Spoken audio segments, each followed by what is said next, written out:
ኤ ኤ የመጀመሪያ እንግሊዘኛ ፊደል ነው። ኤ ቀጥሎ ቢ ቢ በአማርኛ ስንጽፈው ደግሞ ቢ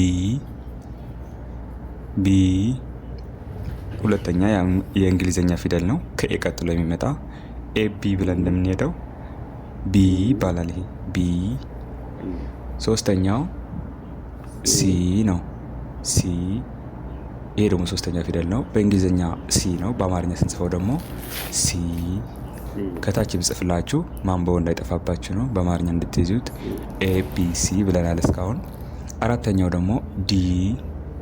አጻጻፍም እያያችሁ ዲ። አማርኛው ደግሞ ዲ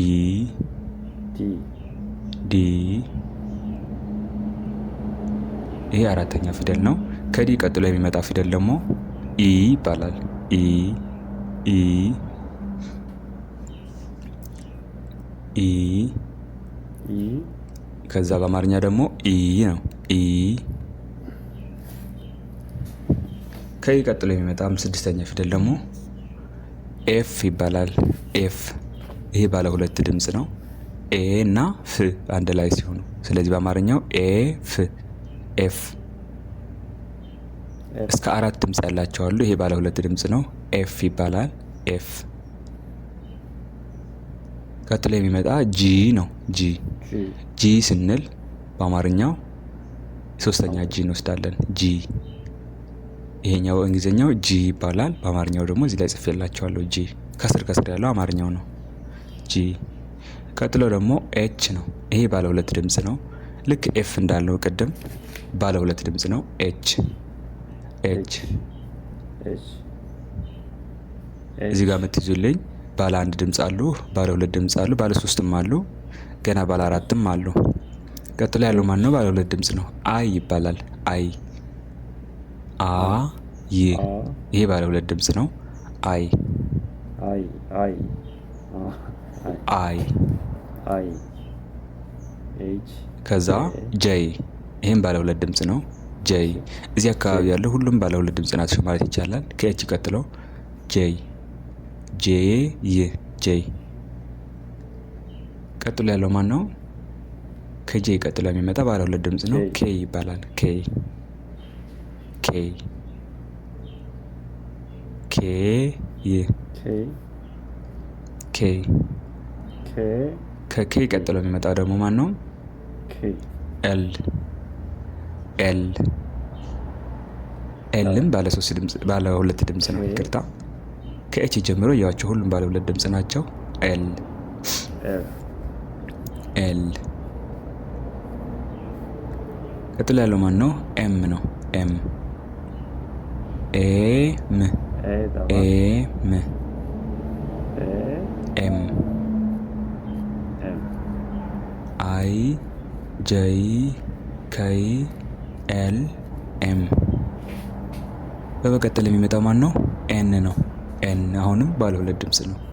እዚህ ጋር ያለው ተርታ ያለው ሁሉም ባለ ሁለት ድምጽ ናቸው። ኤን ኤን ኤን። ካሁን እየጻፍኩላችሁ ያለው ምንድነው? ካፒታል ሌተሩን ነው። ስሞል ሌተሩ ደግሞ ባለፈው ሰርቼላችኋለሁ። እሱ መድገም ነው። ይሄን በደንብ ላላዛችሁ ብዬ ነው። ከዛ ቀጥሎ ያለው ማን ነው? ኦ ነው። አሁን የመጣው ባለ አንድ ድምጽ ነው። ኦ። የአቤት ሰባተኛ ወስደን ማስቀመጥ እንችላለን። ኦ ኦ። ከኦ ቀጥሎ የሚመጣ ደግሞ ማን ነው? ፒ ነው። ፒ ፒ።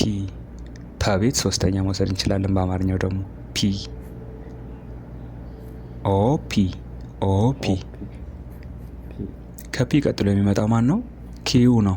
ኪው ኪው ኪው ደግሞ ባለ ሁለት ድምጽ ነው። ኪ እና ማን ነው? ው አንድ ላይ ኪው ኪው። ከኪው ቀጥሎ የሚመጣ ማን ነው? አር አር። ይሄ ደግሞ ባለ ሁለት ድምጽ ነው። አና ር አር። ከአር ቀጥሎ የሚመጣ ማን ነው? አምስት ቁጥር የሚመስለው ኤስ ነው። ኤስ። ከኤስ የሚወከለው በአማርኛ ደግሞ ኤ እና ስ ስድስተኛ ኤ ስ ኤስ ኤስ ከኤስ ቀጥሎ የሚመጣ ማን ነው? ቲ ቲ ቲ ቲ ሶስተኛ ቲ ቲ ኤስ ቲ ብለን ነው የምንሄደው። ከቲ ቀጥሎ የሚመጣ ማን ነው? ዩ ነው። ዩ ዩ ዩ ደግሞ ባለ አንድ ድምፅ ነው። ቲ እና ዩ ባለ አንድ ድምፅ ናቸው። ዩ ከዩ ቀጥሎ የሚመጣው ማን ነው? ቪ ነው። ቪ ይችን ባለ አንድ ድምፅ ናት። ባለ አንድ ድምፅ ናት። ቪ ቪ ከቪ ቀጥሎ የሚመጣ ማን ነው? ይሄ ባለ አራት ድምፅ ነው። ደብሊው ደብሊው ከሁሉም በጣም ድምፅ ያለው ይሄ ነው። ደብሊው አያችሁት? አራት ቃላቶች የያዘ ነው ስንጠራው። ደብሊው ግን በእንግሊዝኛ አንድ ፊደል ነው። ቀጥሎ የሚመጣ ማን ነው? ኤክስ። ይሄ ደግሞ ባለ ሶስት ፊደል ነው። ከደብሊው ቀጥሎ ብዛት ያለው ኤክስ ባለ ሶስት ድምፅ ለማለት ፈልጌ ነው። ኤክስ ስንል ሶስት ድምፅ ነው ያለው፣ ኤ ክ እና ስ። ቀጥሎ ያለው 25ኛው ማን ነው? ዋይ ነው። ዋይ ዋይ ደግሞ ባለ ሁለት ድምፅ ነው። ዋና ይ ዋይ ኤክስ ዋይ ዋይ። የመጨረሻው 26ኛው ፊደል የሚባለው ማን ነው? ዜድ ነው። ባለ ስንት ድምፅ ነው? ባለ ሁለት ድምፅ ነው። ዜድ ዜድ። ስለዚህ እነዚህ ናቸው የአማርኛ ማን ነው የእንግሊዝኛ አልፋቤት ወይ ደግሞ ፊደላቶች የሚባለው። ልክ በአማርኛ 34 እንዳሉ በእንግሊዝኛ ደግሞ አጠቃላይ 26 ናቸው። ስለዚህ እነዚህን ከያዛችሁ ድምጻቸው በትክክል ማንኛውም ነገር እንግሊዝኛ ለመጻፍ አይከብዳቸውም። ግን መሰረት የሚባሉ እነዚህ ናቸው። እነዚህን መያዝ ይጠበቅባቸዋል ከሁሉም ያስቀድማቸው። እስኪ እንድገማቸው አብረን። ኤ ቢ ሲ ዲ ኢ ኤፍ ጂ ኤች አይ ጄ ከይ ኤል ኤም ኤን ኦ ፒ ኪው አር ኤስ ቲ ዩ ቪ ደብሊው ኤክስ ዋይ ዜድ። ስለዚህ ደጋግማችሁ በዚህ ባልኩላችሁ መሰረት ካያችሁት ምንም የሚከብድ ነገር የለውም። በጣም ቀላል ነው። እነዚህ 26ቶቹ አጠናችሁ ማለት የእንግሊዘኛ ቃላቶች ለመመስረት የእንግሊዘኛ ማንኛውም ነገር ለመጻፍ ይችላችኋል ማለት ነው። ግን መሰረታዊ ናቸው። እነዚህን እያንዳንዱ ሸምድዳችሁም ይሁን በምንም ኬዝ መያዝ አለባችሁ ማለት ነው። ምን ድምፅ እንዳላቸው ወደ አማርኛ ስንወስድ ደግሞ ምን እንደሚወክሉ እሱን ማወቅ አለባችሁ ማለት ነው። እስኪ አንዴ ወደ ኋላ ልድገምላችሁ። ዜድ ዋይ ኤክስ ደብሊው ቪ ዩ ቲ